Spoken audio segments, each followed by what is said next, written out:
Well, that's another season that has gone by in the blink of an eye. Leverkusen complete the domestic double without losing. Manchester City make it the 6 out of the last 7 Premier League titles.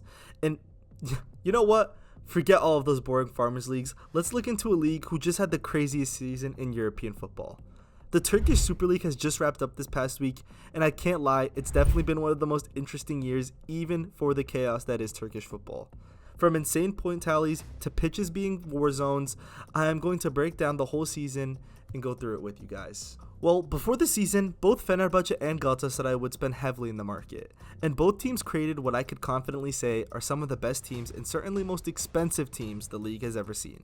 Fenerbahce brought some veteran presence with Dzeko and Tadic coming in, as well as Livakovic, who was certainly one of the better goalies in the 2022 World Cup.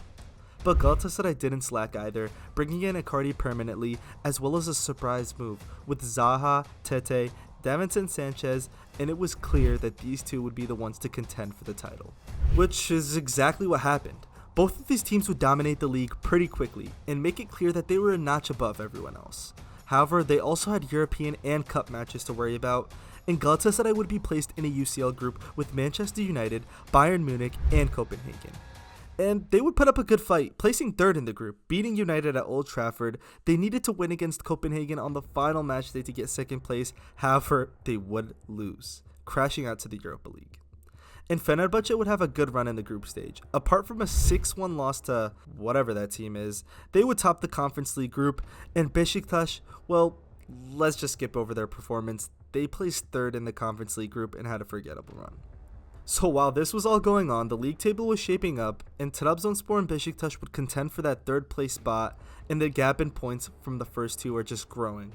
Ankara Gücü's president would punch a referee after a game because he didn't believe that his team was getting any calls in favor of them. There would be no points deduction, and the team would get off with a slap on the wrist. And in another game, around the same time, relegation favorites Istanbulspor would walk off the pitch because their president told them to, just because they didn't receive a penalty. So the league just looked like it was in shambles for a moment there. Fast forward a little more, back to the European campaign of both sides, Galatasaray would match up with Prague in the Europa League playoff match, and although they would win in the first match due to an injury time Icardi goal, the second game of the tie was just tragic. They would lose 4-1. The eventual champions would be embarrassed. And on the other side, Fenerbahce would dispatch St. Union Gilwa pretty easily, and then match up with Olympiacos in the quarters, losing the first match 3-2. And then they were scheduled to play their Super Cup match between Galatasaray a couple days later. See, Galatasaray won the league last year, and Fenerbahce the Cup, so their Super Cup match had been a very exciting one to look forward to, as they were both the best teams in the league. But Ali Koç, who was the Fenerbahce president, didn't like the fact that the schedule was so congested, as just a couple days after the Super Cup match, they would be playing in the second leg of the Conference League tie. And they would pull a very weird move, and in protest of the match, they would field the U19 squad. And in the very first minute, they would get scored on by Icardi, and then the Fenerbahce team would be ordered to leave the pitch, which they did, and that meant the Super Cup would automatically go to Galatasaray. Now, Fenerbahce had just gambled on the fact that they would beat Olympiacos a couple days later, and although they would win that match 1-0, that meant the game would go into a penalty shootout. But Fenerbahce would do awfully in the shootout, and Olympiacos would go through, meaning that Fener would lose out on 2 cups in a 5-day span. And it was another semi-disappointing run by all Turkish teams that was just finally over. Anyways, with the last few weeks of the season, both of the Turkish teams made history by beating the point tally that a team has ever gotten in one season. Fenerbahce had the record with 93, and now both teams had more than that. And Galatasaray just needed one more point to secure the title. And what would be better than lifting the trophy at home against your eternal rivals Fenerbahce? However, that wasn't how things would go. Despite receiving a red card early and only retaining 30% possession, the Yellow Canaries would stun the Lions away, beating them 1-0, meaning that the championship parade would be delayed for one more week for the Galatasaray side. And a couple days later, it would be the Turkish Cup final, which was an unexpected matchup of Trabzonspor and Besiktas, the two teams who were in the best of the rest category. Trabzon would come into the match as favorites due to them securing that third place and now being able to focus on the cup final. and the match would begin in the first 15 minutes.